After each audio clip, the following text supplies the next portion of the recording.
But Jesus said, suffer the little children to come unto me, and forbid them not. Luke 18:16.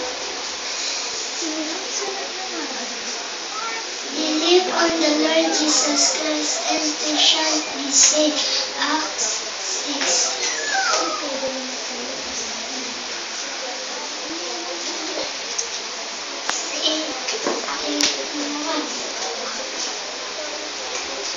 Speak, Lord, for thy servant Eric.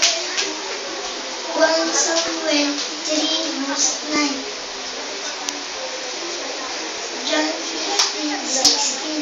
You did not choose me, but I chose you and appointed you to go and bear fruit that will last, and the Father will give you whatever you ask in my name.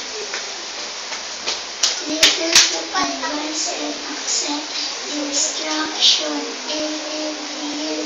You will be wise from its trying.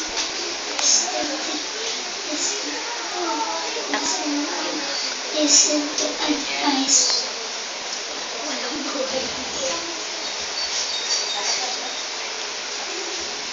First John 4:19.